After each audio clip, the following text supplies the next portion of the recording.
আমার নবী ডাক দিয়ে কই ইমানদার ওই আটলান্টিকের যাত্রীরা যদি একটা কলা গাছের বুড়া ফায় যেমন খুশি হয়, তুমি আহাল বর্গ হইয়া যদি কবরের পাশে যাইয়া সালাম দিয়া সূরা ফাতিহা সূরা ইখলাস পড়ো, 11 বার দুরূদ শরীফ পড়ো, তোমার আব্বা আম্মা তার চাইতে 70,000 গুণ বেশি খুশি হয়।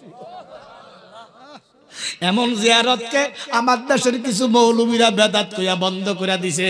কয় কবর পূজা করা যাবে না, মাজার পূজা করা যাবে না, কবরের কাছে যাওয়া যাবে না। আমার নবী প্রথমে কবরের কাছে যাওয়া নিষেধ করছে, ওই হাদিসটা ধরে রাখছে, ওইটা হাদিস না রে বাবা। আমার নবী যখন কইছে কবরের কাছে যাইও না, কবর জিয়ারত তোমরা কইরো না, তখন কোন মুসলমান মারা যায় নাই রে বাবা, তখন সব ইহুদি নাসারার কবর ছিল। কথা কোন ঠিক কিনা? এবার যখন মুসলমানের সংখ্যা দিন দিন বাড়তে লাগলো, মুসলমান যখন স্বয়ং সম্পূর্ণ হইয়া গেল, ইমানদারের সংখ্যা যখন বেড়ে গেল, ইমানদাররা যখন কবরে যাইতে লাগলো, এবার আমার নবী সাহাবাদেরকে ডাক দিয়া কয়, সাহাবারা শোনো, আমি একটা সময় কবর জিয়ারতের নিষেধাজ্ঞা দিছিলাম, এখন আমার নিষেধাজ্ঞা আমি তুলে নিলাম, এখন থেকে তোমরা বেশি বেশি কবর জিয়ারত করো। সিদ্দিক আকবর ডাক দিয়া কই, ইয়া রাসূলুল্লাহ, নবী গো, কবর জিয়ারত করলে কি লাভ হবে গো? আমার নবী কয়, কবর জিয়ারত করলে মুর্দাদের জন্য জিন্দার দোয়া, জিন্দাদের জন্য মুর্দার দোয়া কবুল। তুমি যদি সূরা ফাতিহা, সূরা ইখলাস, দুরূদ শরীফ, তাকাসুর, এভাবে কিছু সূরা কারা দুরূদ শরীফ পড়ে যদি আপনি আল্লাহর কাছে প্রার্থনা করেন, আল্লাহর কসম আপনার আব্বার কবরটাকে আল্লাহ জান্নাত বানাতে একটা সেকেন্ডও লাগবে না। সুবহানাল্লাহ। আবার মুর্দেকার ওখান থেকে দোয়া করলে আপনার দুনিয়ার জিন্দেগি আরো সুন্দর হয়ে যাবে, যেরকম সুবহানাল্লাহ। এই জন্য বাবা আমরা কবর জিয়ারত করব, করতে চাই কি চাই না?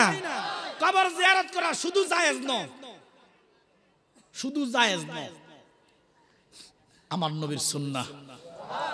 নবী নিজে জায়েজ জিয়ারত করছে কবর জান্নাতুল বাকিতে। আম্মা জান আয়েশা ডাক দিয়া কই, ইয়া রাসূলুল্লাহ, নবী গো, ও দুনিয়ার মানুষ শোনো, আমার কলিজার টুকরা স্বামী, আমার প্রাণ প্রিয় স্বামী, আমার জান, আমার প্রাণ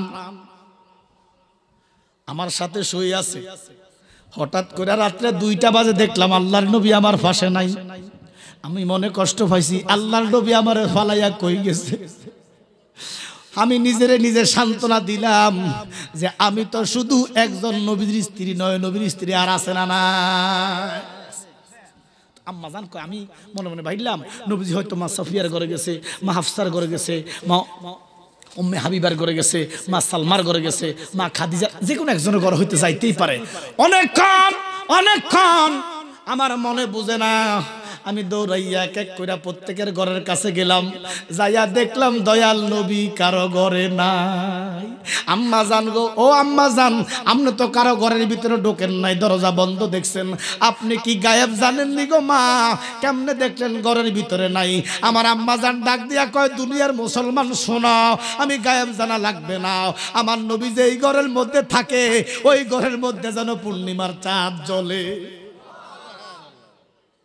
বেড়ার ঘর, টিনের ঘর, বিল্ডিং ন, আর বিল্ডিং এর ভিতর সানসাইড আছে না, আমরা সানসাইড আমরা কি তখন এটি বন্ধ করে দিয়েছি, নাই এসি লাগাইতে করে জন্য বন্ধ করে দিছে। এই বিল্ডিং এর ভিতর বেড়ার ঘর হোক, যদি বাতি জ্বলে, ফাঁকে ফুঁকে দিয়ে বাতির আলো দেখা যায় কি যায় না? আমার নবী তো বাতিরও বাতি।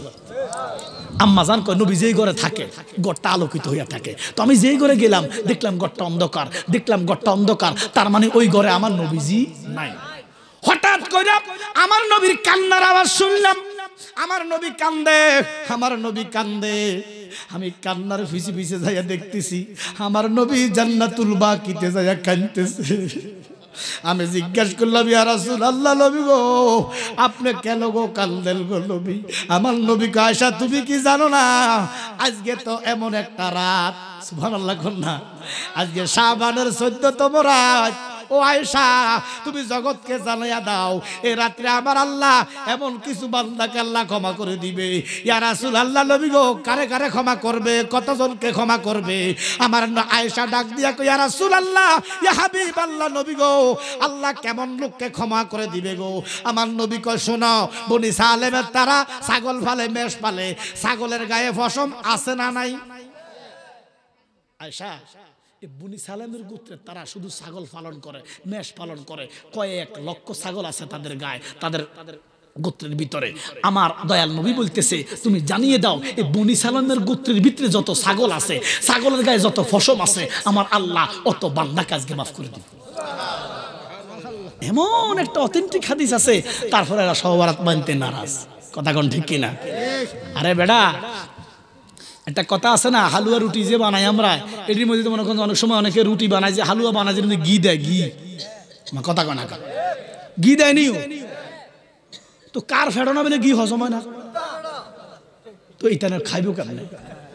কথা বুঝলি, ঘি খাইতে হইলে ফ্যাট লাগবো, এটার ফ্যাট তো নাই। কথা বলেন ঠিক কিনা? আল্লাহ যেন আমাদেরকে বুঝার তৌফিক দেন, বলেন আমিন। এবার দেখেন আমার নবী বলে উম্মা তোমরা কবরে যাইও না। ইয়া রাসূলুল্লাহ কেন? কয় কবরটা বড় আযাবের জায়গা। ইয়া রাসূলুল্লাহ কেমন আযাব? আমার রাসূল বলেন কবরের আযাবটা এমন, দুনিয়ার আযাব তোমার সহ্য হবে, কবরের আযাবটা একটা সেকেন্ড তোমার সহ্য হবে না। আল্লাহু আকবার। আমরা এই আযাব হইতে হেফাজত করুক, বলেন আমিন। এবার দেখেন বাবা, ওই নবী বলতেছেন উম্মত গাছের পাতার রং দুইটা। কটা কটা? একটা হলো ইমানদারের রং, আর একটা হলো বেঈমানদারের রং। আপনারা দেখছেন না নৌকা পাতার রং? এই জন্য কাল্প দায়িত্ব লাগবে, কাল্প ফুটাতে অন্তরের চোখ, অন্তরের চোখ ফুটান লাগবে। সুবহানাল্লাহ কন্যা। আমরা তো মুর্দা কাবলে বলেছি, এই চোখ না, এই চোখ খুললে দেখা যায়, আর অন্তরের চোখ বন্ধ করলে দেখা যায়। সুবহানাল্লাহ কন্যা। ইমানদারের কালার হলো হলুদ। সুবহানাল্লাহ কন্যা।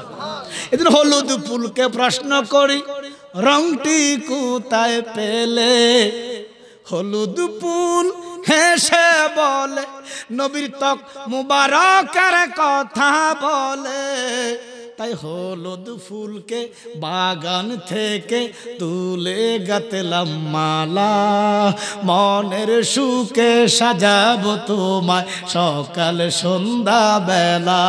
সুবহানাল্লাহ কোন।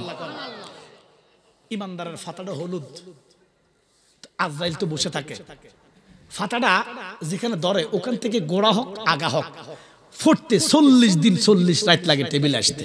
আল্লাহু আকবার। যখন ফাতাটা সরে গাছ থেকে, তখন ইমানদারে 40 দিন আগে মরণের খবরটা পায়।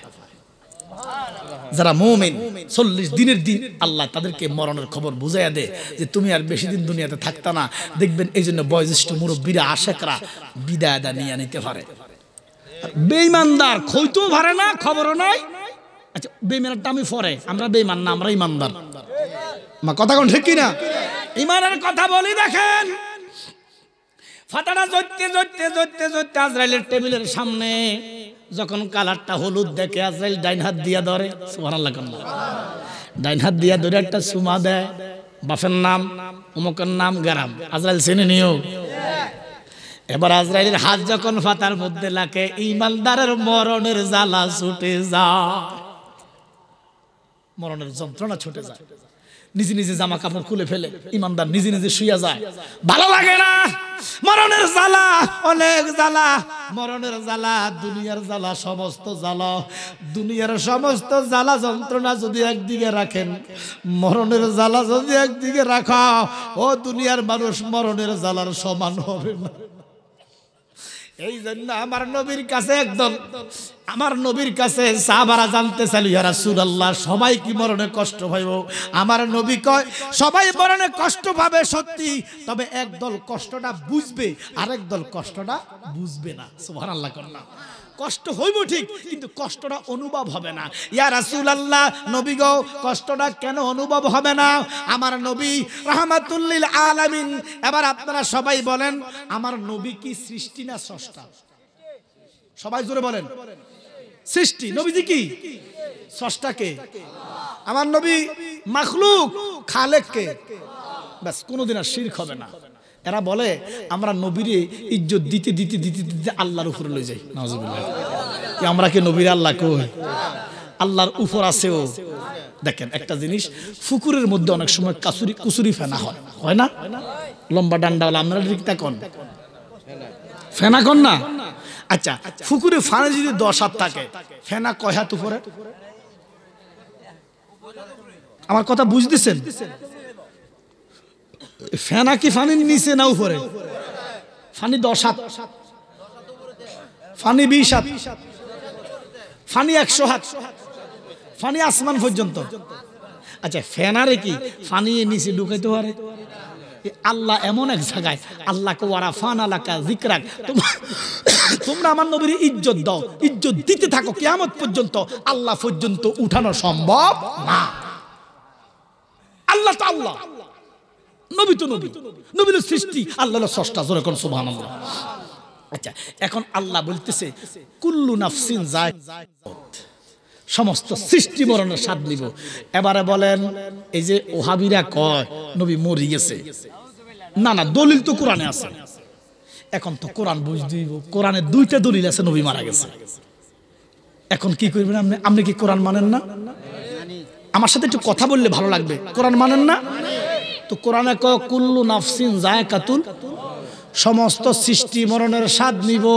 তো নবী কি সৃষ্টি না স্রষ্টা? তো নবীও নিছে, তাহলে আপনি কি অস্বীকার করতে পারবেন? এবার আরেক আয়াত আল্লাহ কয় ইন্নাকা মাইয়াতুন ওয়া ইন্নাহুম মাইয়াতুন, নবী কো তারাও মরছে, আমরাও মরছেন। এবার আমরা যাবেন কই? হ্যাঁ কোরআনে তো আছে 2টা দলিল।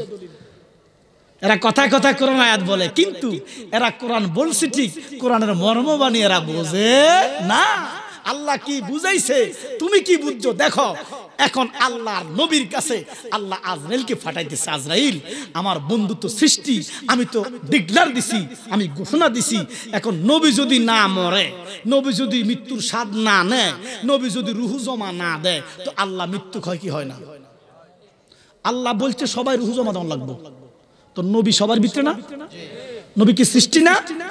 তো সবাই যদি রুহু জমা দেয়, নবীও জমা দিছে, কিন্তু নবীজির জমা দেওয়াটা আর আমাদের জমা দেওয়াটা এক না। আসতেছি দেখেন, আল্লাহ আজরাইল কুল্লু নাফসিন যায়কাতুল মাউতকে টিকাইতে আমার বন্ধুর কাছে যাও। আমরা কেমনে জিন্দা নবী বলি আর তারা কেমনে মরা নবী বলে, এটা জানার দরকার আছে না? না আমনে 72 দলে বলে নবী মারা গেছে, কথা কোন কয় না?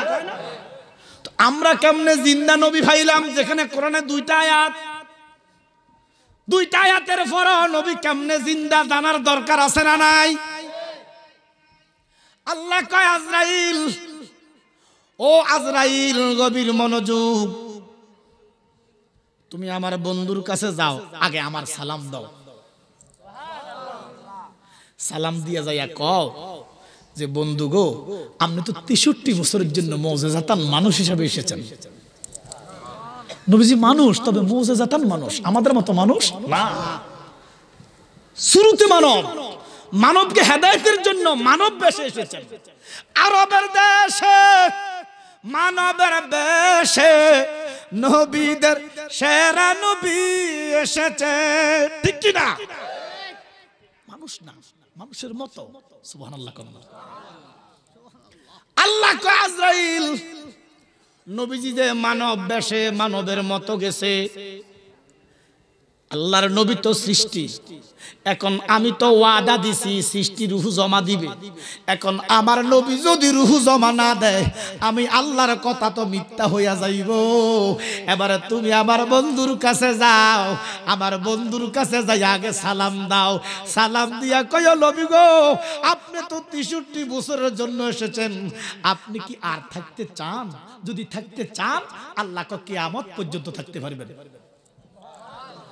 ওই কিয়ামতের আগে দিয়ে হলো রুহুটা কত জমা দেওয়া লাগবে। আচ্ছা আমাদের কি সুযোগ আছে?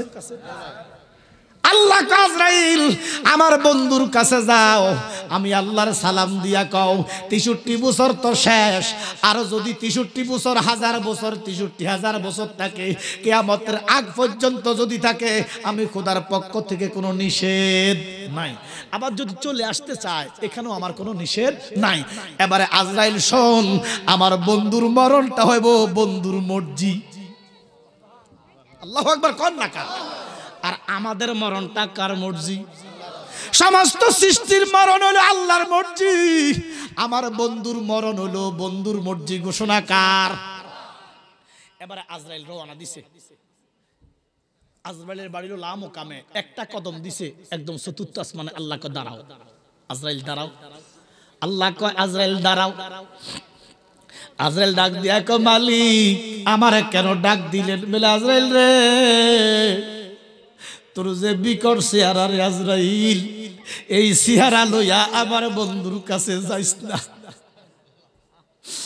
আজরাইল তোর যে বিকট চেহারা, এই চেহারা লইয়া আমার বন্ধুর কাছে যাইও না।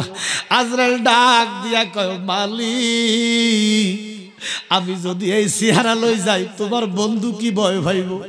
আমার আল্লাহ আজরাইল কইলা কি কথাটা, আমার বন্ধুর ভয় নাই। আরে ব্যাককল আজরাইল, আমার বন্ধুর গোলামদেরও কোনো ভয়। আলা ইন্না আউলিয়া আল্লাহি লা খাউফুন আলাইহিম ওয়া লাহুম ইয়াহজানুন ঘোষণাকার। আরে যেখানে ওলি আল্লাহর ভয় নাই সেখানে নবীজির ভয় আছে? ও খোদা, তাহলে আমি বিকট হইয়া গেলে বলে শোন, সেখানে মা খাতুনে জান্নাত আছে, আয়েশা আছে, তুই চেহারাটা ফালটা একটু সুন্দর করে ফেয়ার মাখি যা। সুবহানাল্লাহ। আল্লাহ কয়, সাথে সাথে আল্লাহ অর্ডার দিলেন তাকে জান্নাতে হুরগেলমান আছে না, এই যে দুনিয়াতে মাইয়া গো হাজান আল্লাহ কিতানাডা জোরে কয় না কা বিউটি পার্লার, কি পার্লার? তো জান্নাতে বিউটি পার্লার নাই, আছে। জান্নাতের বিউটিশিয়ান যারা কিতাবে লেখছে, জান্নাতের হুরগেলমান যারা, এদের রূপ এত সুন্দর, এত সুন্দর, এভাবে মোটা মোটা 70টা কাপড় পরবো, তারপরেও রূপ দেখা যাইব, চামড়া দেখা যাইব, আড্ডি দেখা যাইব, আড্ডির ভিতরে মগজ দেখা যাইব। জোরে কোন আকা সুবহানাল্লাহ। এর না হুরগেলমান আমরা চাই কি চাই না? জোরে কোন। তাহলে কোন নারীর দিকে চোখ তাকানো যাবে না, বেগানা নারীর দিকে তাকানো যাবে না, জিনার দিকে দাবিত হওয়া যাবে না। যারা জিনা মুক্ত, নিজের স্ত্রীকে নিয়ে সন্তুষ্ট আছেন, যদি জান্নাত পান আপনার জন্য 70টা হুরগেলমানের ব্যবস্থা করবে কে? আমরা কি জান্নাতে হুরগেলমান চাই কি চাই না?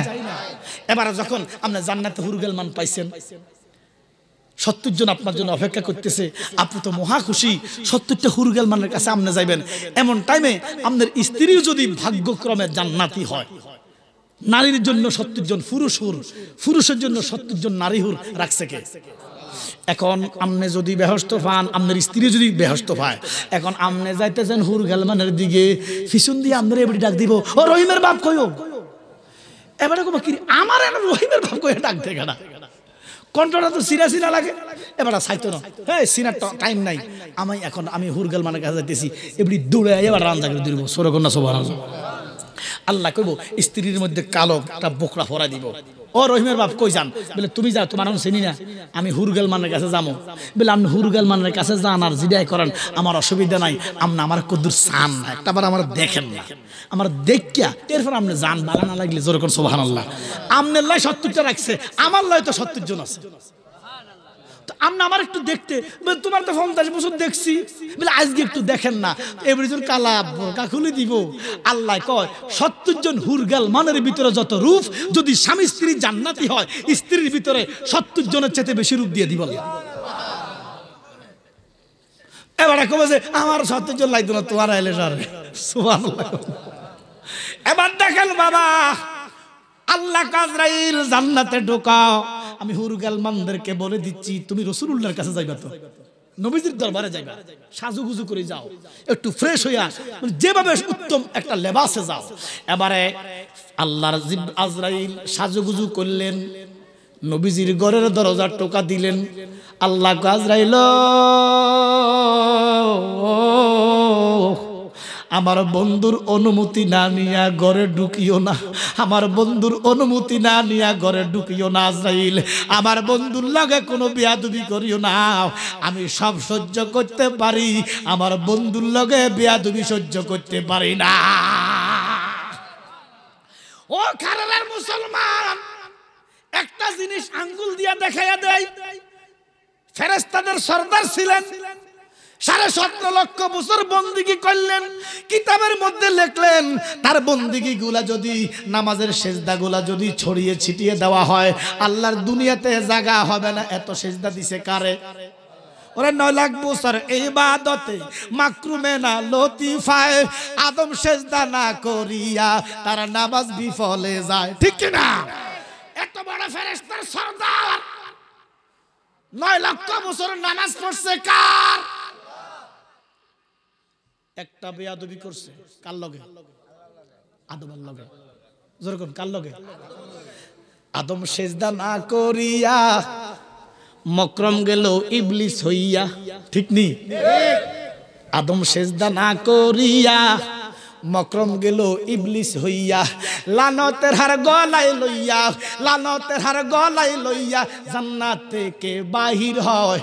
কোরআন সুন্নাহ খুলে দেখো আদম তো সামান্য নয়। সুবহানাল্লাহ। ওরে আদম দিয়া কুদরতুল্লাহ, আদম দিয়া কুদরতুল্লাহ এই ববেতে প্রকাশ হয়।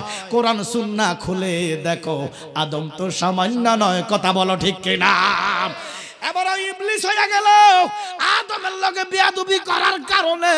রে খারের ইমানদার মুসলমান, তোমাদের আল্লাহ বিবেক দিছে, বিবেকের কাছে একটা প্রশ্ন রাখি, আদম নবীর ইজ্জত বেশি না আমার নবীর ইজ্জত বেশি?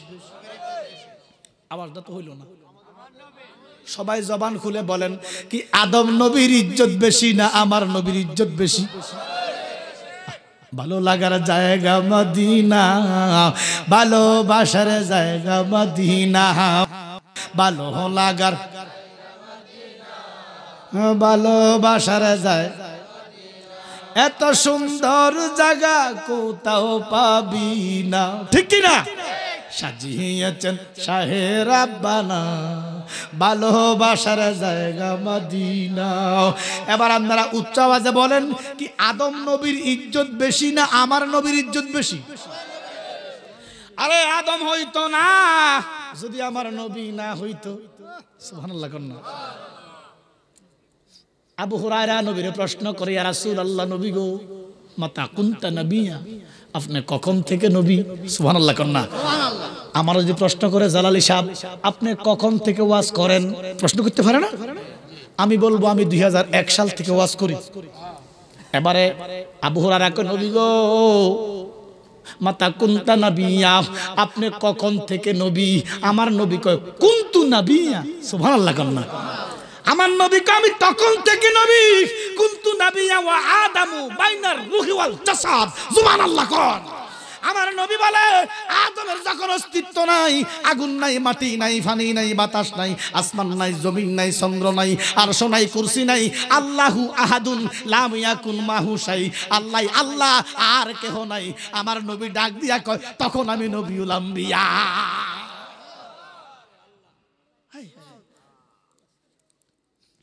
আর বেকুবুদ দলেরা কিতাবের মধ্যে লিখে রাখছে, আব্দুল্লাহর বেটাকে মুহাম্মদ রাসূলুল্লাহ কয় না। নাউজুবিল্লাহ। কর না। আব্দুল্লাহর বেটাকে যারা 40 বছরের আগে নবী মানবো তারা কাফের। জোরে বলেন নাউজুবিল্লাহ। কি আমার নবী কি 40 বছরের আগে নবী নয়? জোরে বলেন নবী না? আমার নবী কো, আমি তখন নবী, কুনতু নবিয়া ওয়া আদামু বাইনার রূহি ওয়াল জাসাদ। সুবহানাল্লাহ। কর তখন থেকে নবী, যখন আদমের অস্তিত্ব নাই, কিচ্ছু নাই, আল্লাহ আর আমি। এই নবীকে যদি অস্বীকার করে, দেখেন তারা কয় 40 বছরের আগের জিন্দেগি অনুসরণ করা যাবে না। আচ্ছা, আপনারা কালকে থেকে মসজিদে বাম ফাও দিয়ে ঢুকবেন? কোন ফাও? কেন? কি সুন্নাত? কই ফাইলেন?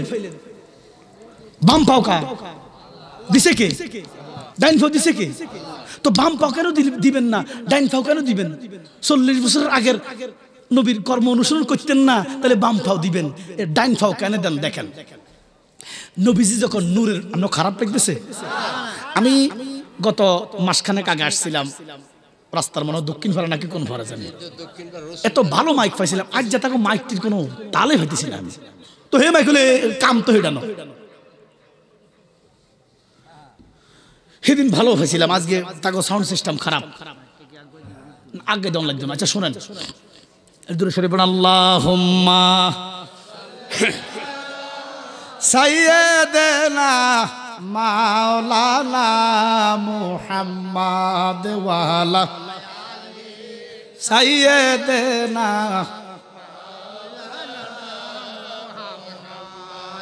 নূরের নবীর নূরি চরণ যখন পায় ভুবন, দুঃখ মুছিয়া লাভ করিল জান্নাতি জীবন। একটু সুবহানাল্লাহ কইেন। নূর নবীজির নূরি চরণ যখন পায় ভুবন, দুঃখ মুচিয়া লাভ করিল জান্নাতি জীবন। ওরা মরা গাছের ডালে ডালে, মরা গাছের ডালে ডালে ফুল ফুটেছে, আজ ঈদ মিলাদুন নবীর মাহফিল শুনতেছে। বলো সকল ঈদের সেরা ঈদ ঘুরে এসেছে, বলো ইমানদারের বড় ঈদ ঘুরে এসেছে। কথা বলেন ঠিক কিনা? আমার দয়াল নবী যখন মা আমেনার গর্ভ থেকে দুনিয়াতে আগমন করে, আমরা যেইভাবে মার গর্ভ থেকে আগমন করছি এইভাবে নবী আগমন করে নাই। আমরা নবীর মার রেহমের রাস্তা দিয়ে এসেছি, আমার নবী মার রেহমের রাস্তা দিয়ে আসে নাই। আমাদের মাথা আগে এসেছে, আমার নবীর মাথা আগে আসে নাই। আমার নবী আম্মাজান ফাতে আমেনা কয় রাতে 3টা বাজে গেছে, আমার ফেটে যে সন্তান আছে আমি এটাই দেখতাম না। অথচ আমার দেশের মারা আমার যখন আমার মা গর্ভ নিছে 1 মাস 2 মাস 3 মাস আস্তে আস্তে পেটের আকৃতি বাড়ছে না কমছে? আরে কত কষ্ট কত লাঞ্ছনা। মা আমেনা কয় ও কারের মুসলমান, আমি জীবনে কইতে পারতাম না আমার ফেটে যে সন্তান আছে। তো কেমনে বুঝছেন? আমি একদিন কূপের মধ্যে পানি নেবার জন্য গেলাম। আরব দেশে কূপ থেকে বালতি দিয়া পানি উড়ায়, এখন না নলকূপ মোটর, রশি দিয়া বালতি উড়ায়, বালতি দিয়া পানি উড়ায়।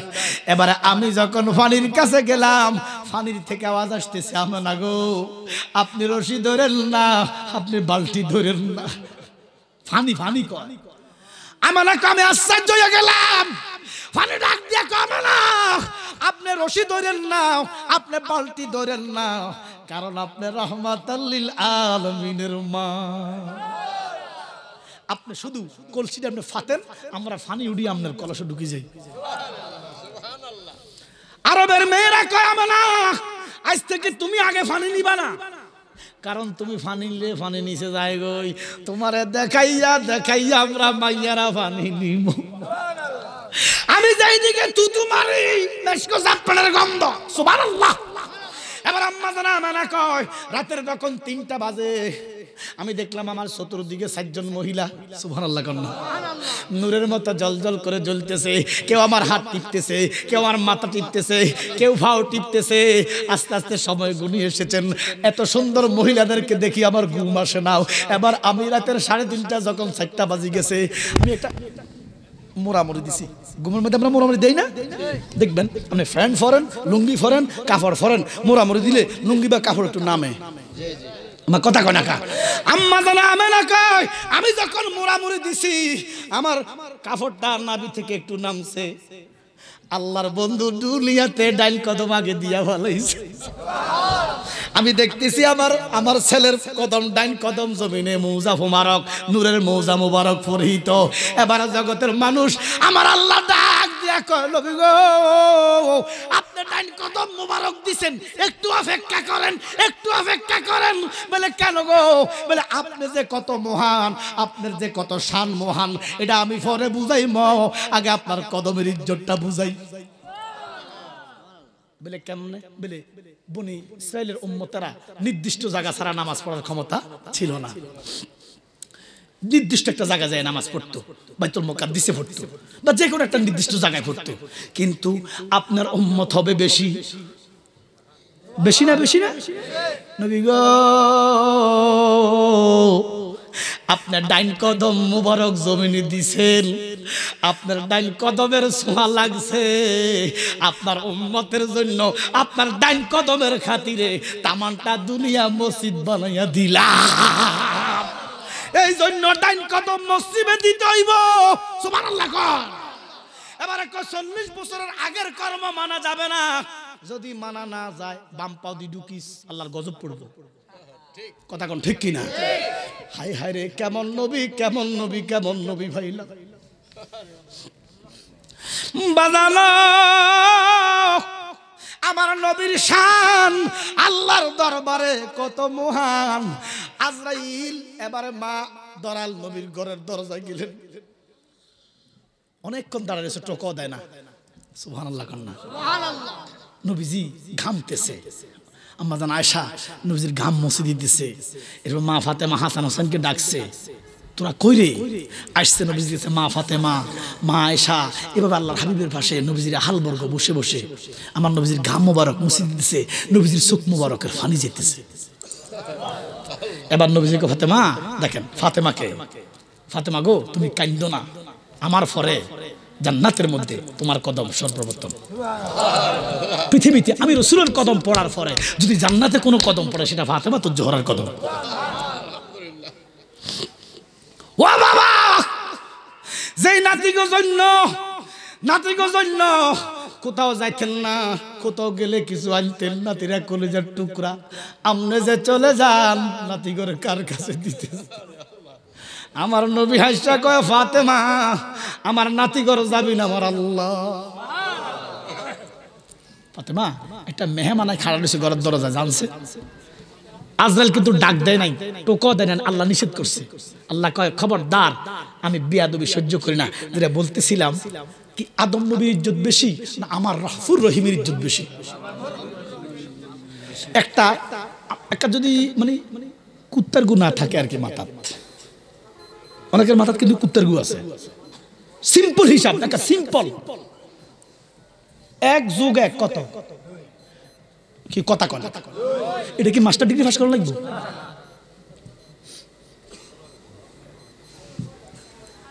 আদম নবীর লগে বেয়াদবি কইরা 9 লাখ বছর শেষ, আমার কথা কয় না। আদম নবী হইতো না যদি আমার সরকারে মদিনা না হইতো। তো আদম নবীর লগে বেয়াদবি কইরা ফেরেশতাগিরি শেষ, আমল শেষ, ঈমান শেষ, তো আমার নবীর লগে বেয়াদবি করলে এটা কেন বোঝে না? আদম আনা নবী আমার নবীর সাথে তুলনা করার মতো নবী না। শুধু আদম নবী নয়, আমার নবীর এক ফোঁটা ঘাম মোবারক যদি এক ফাল্লায় রাখেন 1,24,000 বেশকম 2,24,000 ঈমান, আমল, আকীদা, সিরাত, সুরুত, আখলাক যদি এক ফাল্লায় রাখেন, আমার রাসূলুল্লাহর রাহমাতুল লিল আলামিনের এক ফোঁটা ঘাম মোবারকের দাম আল্লাহর কাছে বেশি।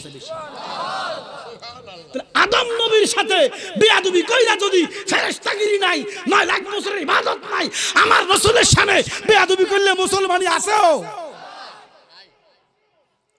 এই রাসূলকে বলতেছে কাউবয়। এই রাসূল বলে মরতে খুব কষ্ট পাইছে। স্ত্রীরা বলে কয় নবীকে আমরা এটা দেন, আমরা এটা দেন। নবীজিকে আমার সামর্থ্য নাই, তোকে তালাক দি দিন, তোকে তুমি বালা বেড়ি হইও। এটা কি আমার নবীর সামনে বেয়াদবি নয়? লক্ষ লক্ষ মানুষ তাদের পিছে ছুটতেছে, ছোড়া যাক, দেখা হবে হাসরের মাঠে। এক মুফাসসিরে কোরআন বলতেছে ফাতেমা তুমি নবীর বেটি হয়ে কোনো লাভ নাই, হাসরে আমি আমার ফার করতে পারতাম না, আমি চিন্তিত থাকবো। এটা বলে মুফাসসিরে কোরআনের কথা। এবারে বলতেছে কি নবী বলে খাদিজার 2 টাকার বদলে। এটা কি বেয়াদবি নয়? আল্লাহ হেফাজত করক, জোরে বলেন। এবার আজরাইল ডাকও দেয় নাই, টোকাও দেয় নাই। ফাতেমা একজন মেহমান আসছে, নবীজি ফাতেমা গেছেন, ফাতেমা যাইয়া দরজাটা খুলে দিছে, দেখতেছে কারে? জোরে কর ইয়া রাসূলুল্লাহ কই একটা শিক্ষার দিছে। নবীজি সোয়াদ ছিল বই গেছে। ফাতেমা শিক্ষার কেন দিলেন? বলে নবী গো আমি আপনার কত সাহাবী দেখছি গো নবী, কিন্তু এমন বিদঘুটে চেহারা, এত বিকট চেহারা, এটা কেমন মেহমান গো নবী? ইয়া রাসূলুল্লাহ আমি আপনার অনেক সাহাবা দেখছি গো নবী, এটা কেমন মেহমান, এমন বিদঘুটে চেহারা, বিকট চেহারা, বিকট চেহারা। নবীজি কো ফাতেমা গো তুমি কি ভয় পাইছো নি গো মা? মা ডাক দিয়া কল গো ভয় পাইছি না, এমন নবী থাকলে ভয় লাগে না। বলে মা ইনি হচ্ছে মালাকুল মউত। আল্লাহু আকবার।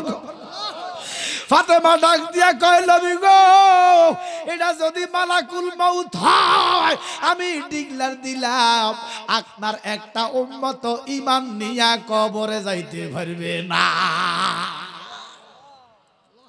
ফাতেমা কি কইলা?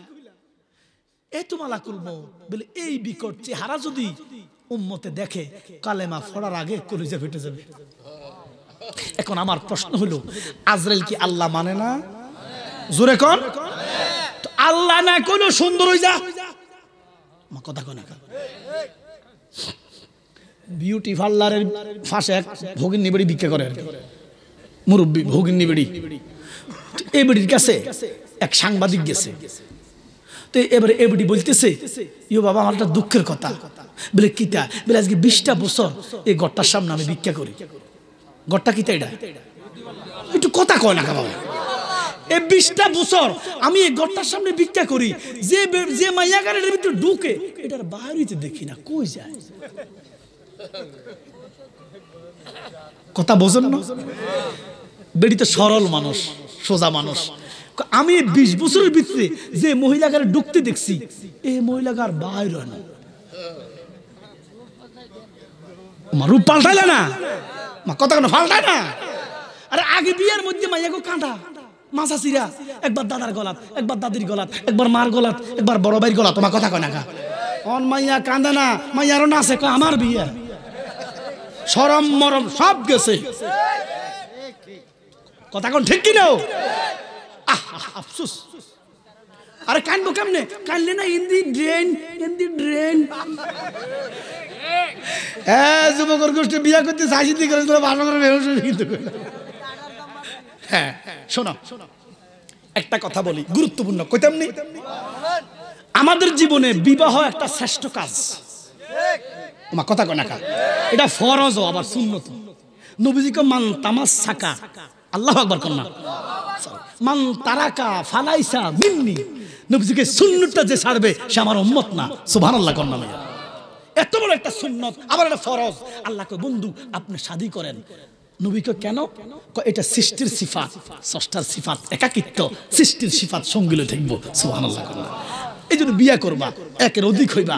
আল্লাহর গুণ হইলো একা একা, আর সৃষ্টির গুণ হইলো সঙ্গ নিয়ে থাকা। এবার দেখেন এত বড় একটা কাজ আপনি যে বিয়া করছেন, এই যে কবুলটা কইছেন, কদ্দুর অজু করছেন নি? আপনি এই মাইয়াগার কদ্দুর অজু আসেনি? এই বেড়াগার কদ্দুর অজু আসেনি? মা কথা কয় না? কিতা করলেন? এই যে বিয়া করলেন, উচিত কি ছিল না একটু অজু দাস করার? এই জন্য রাসূল বলেছেন বিয়া গুনাহ তোমরা মসজিদে সম্পাদন করো। সুবহানাল্লাহ। কারণ মসজিদে একটা মিম্বর থাকে, বিয়ের মধ্যে একটা খুতবা আছে। আমার বাজান তো কত বছর ইমামতি করছে, খুতবার ভিতরে 3টা খুতবা আছে। একটা জুমার খুতবা, একটা ঈদের খুতবা, একটা নিকার খুতবা। সুবহানাল্লাহ কন্না। এখন কোন আসেনি কোন বিয়ের মধ্যে খুতবা? তো খুতবা ছাড়া কি জুমার নামাজ হবে? খুতবা ছাড়া ঈদের নামাজ হবে? তো খুতবা ছাড়া বিয়ে হইলো কেমনে? আমার আব্বা ইন্তেকাল আগে একটা কথা বলে গেছে, হাসরের দিন কোটি কোটি মানুষ যারা সন্তানের দায়ে অভিযুক্ত থাকবে। আরে বিয়ে এটা আফসোস। এই জন্য খুতবা পড়বা নবীজির। এই সুন্নাহ কি? সুন্নাহ কি? একটা ছেলে একটা মেয়ে মিললে ছেলে মেয়ে হয়, বিয়ে শাদী যদি না হয় এটা জারর সন্তান, আর বিয়ে শাদীর মাধ্যমে হইলে এটা হালাল সন্তান।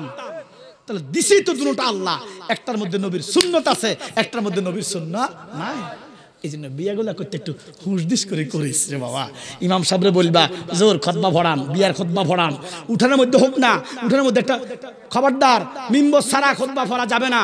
মিম্বর ছাড়া খুতবা পড়া সুন্নতের খেলাফ। মসজিদের মধ্যে মিম্বর থাকে, ঈদের নামাজ কিন্তু মাঠের মধ্যে হয়। দেখবেন খুতবা পড়ার জন্য একটা মিম্বর বানায়, বানায়নি? বিয়ার মধ্যে দরকার একটা জলছকি দিবেন, জলছকির উপরের মধ্যে দাঁড়ায় খুতবা পড়বে। বিয়া সুন্নাহ মতে হবে। জোরে কোন সুবহানাল্লাহ।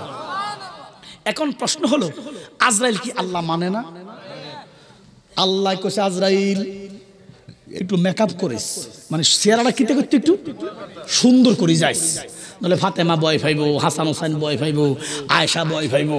এরা তো আহলে বাইত। সুবহানাল্লাহ কোন না? এদের কথা কোরআনে আছে তো, এদেরকে আমরা নামাজে সালাম দেই তো। সুবহানাল্লাহ কোন? শুধু রসুলকে নামাজে সালাম দেয় না, রসুলের আহলে বাইতকে সালাম দেওয়া ঘোষণা কার? এরা ভয় পাইব। এখন প্রশ্ন হলো, আজরাইল কি আল্লাহ অমান্য করছে? না, আজরাইল সুন্দর রূপ ধরছে, ফেরলা বিধি সাজছে, সব মেকআপ লাগাইছে, তারপরও একতারা দুই ভাই। কয় ভাই? একজনের নাম হলো লাল মিয়া, আরেকজনের নাম হলো কালা মিয়া। আছে না নাই? লাল মেয়ে হলো বড়, কালা মেয়ে হলো ছোট। তো বড় বাপ নাই, এখন গার্জিয়ান কাটা। বড় ভাই ছোট মেয়ারে বিয়া করাইবো। খারার পাশে কোন গ্রাম আছে? সোনারগাঁও, নাইরি সাইতে গেছে। তো ওই মায়ের বাপের লগে লাল মিয়া কথা বলতেছে, ফাওনা দেওনা নাইরি হসন দেশে সব ওকে। এবারে মাইয়ার বাপে কয়, হুতরাও আপনার কি নাম? কয় লাল মিয়া। কয় জামাইয়ের কি নাম? কয় কালা মিয়া। কয় বিয়াটা দিলাম না। তালই কিতা কইলেন? দিনক্ষণ ঠিক হইলো, সব ঠিক, নামের জন্য বিয়া দিবেন না। বলে কেন? বলে তুমি লাল মিয়া এত কালা, তুমি লাল মিয়া এত কালা, তোমার ভাই কালা মিয়া জানি কত কালা। আমি বুঝাইতে চাই, ব্যাটকাইস না রে বাবা, আজরাইলের উত্তম রূপটা এত বিকট। আজরাইলের উত্তম রূপ, আজরাইলকে আমি মেকআপ বক্স 10টা শেষ করছি, বিউটিশিয়ান অন্তত কয়েক হাজার আমার সাজাইছে। সুবহানাল্লাহ কন্যা। অর্ডার কার? অর্ডার কার? আল্লাহ। জান্নাতের হুরগালমান যত বিউটিশিয়ান আছে সবাই আবার সাজাইছে। সাজানোর পরে মা কয় এটা বিকট। তাহলে সাজাইনা গুছাইনাটা যদি বিকট হয়, আমার কাছে তোমার কাছে কি সাজু গুজু করি আইবনি? এই জন্য ফাতেমা কইল, এটা যদি আজরাইল হইব, এটার চেহারা দেখলে আপনার উম্মতের কলিজা ছিঁড়ি যাইব, তারা কালেমা পড়তে পারবে না। আজরাইল ডাক, আমার নবী ডাক দিয়া, আজরাইল রে আসো, ঘরে আসো। ফাতেমা গো, আজরাইল একটা জল চকি দাও, আজরাইল বসুক। আজরাইল নবীর কদমের কাছে যাইয়া কয়, নবী গো, এমন নবীর সামনে আমি আজরাইল বসতে পারবো না। আমি কদমের কাছে রাসূল দাঁড়িয়ে আছে। আজরাইল এখানে আসো। ইয়া রাসূলুল্লাহ, আমার নবী গো, তোমার কাছে একটা অনুরোধ, তোমার কাছে একটা অনুরোধ। আজরাইল নবীর কদমে ধরে লাইছে। ইয়া রাসূলুল্লাহ, নবী গো, অনুরোধ করবেন না, আমার হুকুম করেন। আমার নবী কান্দে, আর আজরাইল হুকুম বলো, অনুরোধ বলো। তোমারে আমি বলি, এই চেহারা লই আমার উম্মতের কাছে যাইও। আজরাইল কয়, কেন গো? বলে এই চেহারা দেখলে আমার উম্মত ঠাস করে কলিজা ছিঁড়িছে। ইয়া রাসূলুল্লাহ, আমি আপনার সাথে ওয়াদা দিলাম, এই জন্য মেশকাত শরীফ আছে, দাখিল কাছে পড়ায়। নবীজি বলতেছে, লাকিনু মাউতাকুম, তোমরা কালেমার তালকিন দাও। সুবহানাল্লাহ। লাকিনু মাউতাকুম, ইন্তেকালের সময় আব্বার চতুর্দিকে বসো, বৈশা অজু বানাও, অজু বানাইয়া তোমরা পড়ো লা ইলাহা ইল্লাল্লাহু মুহাম্মাদুর রাসূলুল্লাহ। আজরাইল ডাক দিয়া কইল, গো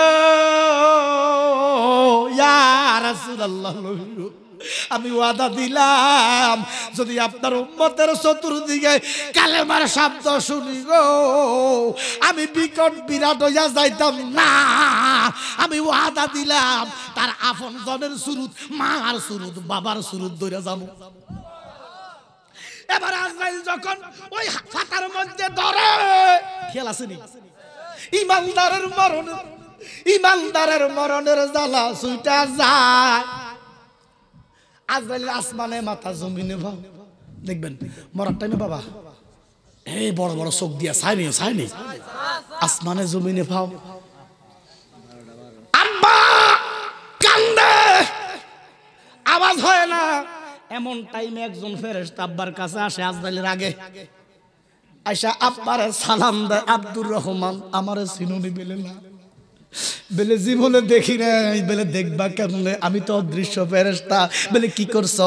বলে তোমার হায়াত 90 বছর, আমি তোমার সাথে আছি 90 বছর। বলে কি করছো? বলে আল্লাহর হুকুমে আমি তোমার রিজিকের বরাদ্দ দিছি। আব্দুর রহমানও আজকে সারা দুনিয়া খুঁজলাম, তোমার জন্য একটু রিজিক পাইলাম না। আমার ডিউটি শেষ, দেখা হবে হাসরে যদি জান্নাত নসিব হয়। আরেকজন আসে, আমার চিনো? বলে না, অনেক কথা আমার বলে দিছে মাহফিল শেষ করে দেওয়ার জন্য। আসলে আমরা তো জালালি বাবার আওলাদ, গরিব দিকে চাই। আমরা তো টিয়াল্লাই ওয়াজ করি না, গরিব দিকে চাইও না। কিছু বক্তা আছে গরিব দিকে চাইবো, ঠিক 1 ঘন্টা ওয়াজ করবো, 70,000 80,000 টাকা নিয়ে যাবো। আমার কথা কন না, কত যে 2 ঘন্টা হয়েছে আমার খবরও নাই। আমি গরিব দিকে চাই না, বক্তা না, আমি রাসূলুল্লাহর কদমের দিকে তাকায় কথা কই। তো যেহেতু মাহফিল কমিটি থেকে যে হুজুর শেষ করে দেন, আমরা আমার দরকার আছে না, ইয়া নাবি